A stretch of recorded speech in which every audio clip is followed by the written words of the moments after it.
Bonjour à tous, dans cette vidéo nous allons parler de cohésion chimique, de solvants, polarité, dissolution de solides ioniques et moléculaires. Et dans cette première vidéo, on va s'intéresser aux états physiques et aux interactions donc intermoléculaires.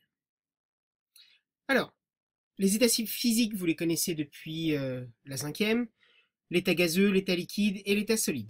Alors, revoyons maintenant, allons un peu plus loin dans les propriétés de chacun. L'état gazeux, donc ce sont des molécules très éloignées les unes des autres. Alors quand je dis très éloignées, c'est-à-dire que la distance entre chaque molécule est beaucoup plus grande que la dimension de la molécule, tout simplement. Donc le terme éloigné est un peu relatif. Et qui sont toujours en mouvement, donc agités. L'état liquide, lui, ce sont des molécules ou des ions qui sont en contact les uns des autres et aussi en mouvement constant les unes par rapport aux autres. Donc vous voyez que tout ça, ça bouge. C'est quand même agité, mais moins que dans un gaz.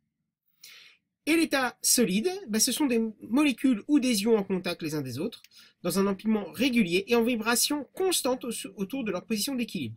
Donc vous voyez, ici, ça vibre. D'accord? Donc, les molécules ne sont pas entièrement immobiles. Vous savez que l'immobilité totale est caractérisée par ce qu'on appelle le zéro Kelvin, le zéro absolu. Donc là, on n'y est pas. Donc ça vibre un tout petit peu autour de chaque position d'équilibre. Et l'état liquide et l'état solide représentent donc la matière dite condensée. Et c'est à elle qu'on va s'intéresser pour les interactions intermoléculaires.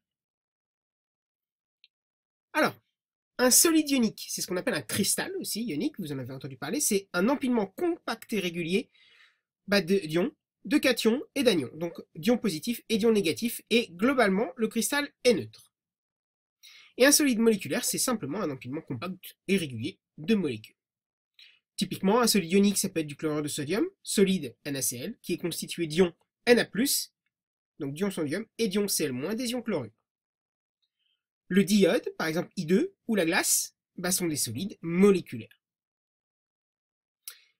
Et la cohésion de la matière condensée, alors à quoi elle est due?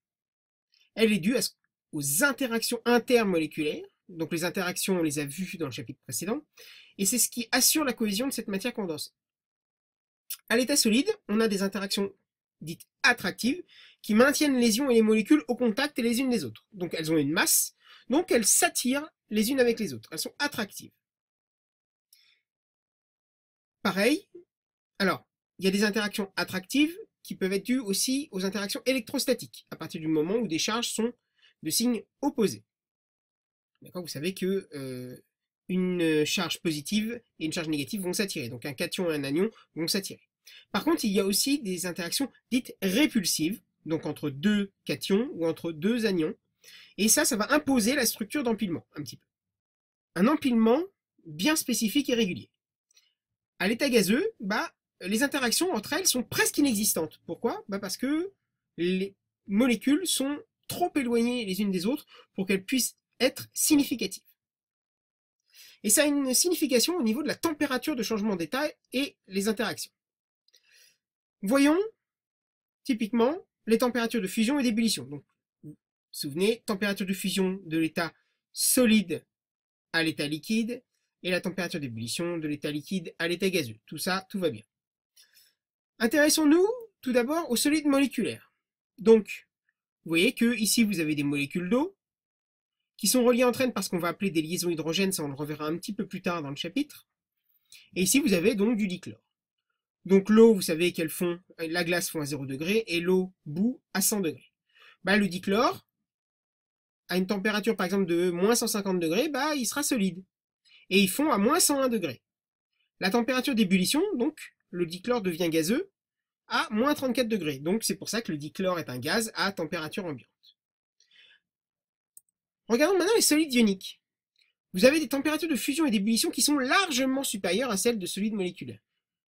Température de fusion 801, c'est-à-dire que le sel de table, le chlorure de sodium, NaCl, il fond à 801 degrés Celsius. Et il va bouillir à plus de 1400. Pareil pour le chlorure de césium, CSCl, 646 et 1290. Donc, à quoi ça peut être dû? Tout simplement parce que ici, vous avez des interactions électrostatiques qui sont bien plus importantes et bien plus fortes que certaines liaisons dans les solides moléculaires. Donc elles sont ici beaucoup plus difficiles à rompre, Pourquoi? Parce que vous avez des liaisons intermoléculaires entre les molécules qui vont être plus difficiles, qui demandent beaucoup plus d'énergie pour être rompues entre les molécules, alors qu'ici, ça demande beaucoup moins d'énergie, donc les températures de fusion et d'ébullition sont plus faibles, et ici, elles sont beaucoup plus importantes, demandent plus d'énergie. Donc, températures de changement d'état sont moins importantes pour les solides moléculaires. Les interactions entre ces solides sont moins importantes que les solides ioniques. Vous verrez qu'il y a ce qu'on appelle des liaisons hydrogènes et des liaisons de Van der Waals, qui sont les deux des liaisons dites faibles, donc très faciles à rompre, qui demandent peu d'énergie, et ici, ce sont des liaisons électrostatiques intermoléculaires qui demandent beaucoup plus d'énergie pour être rompues.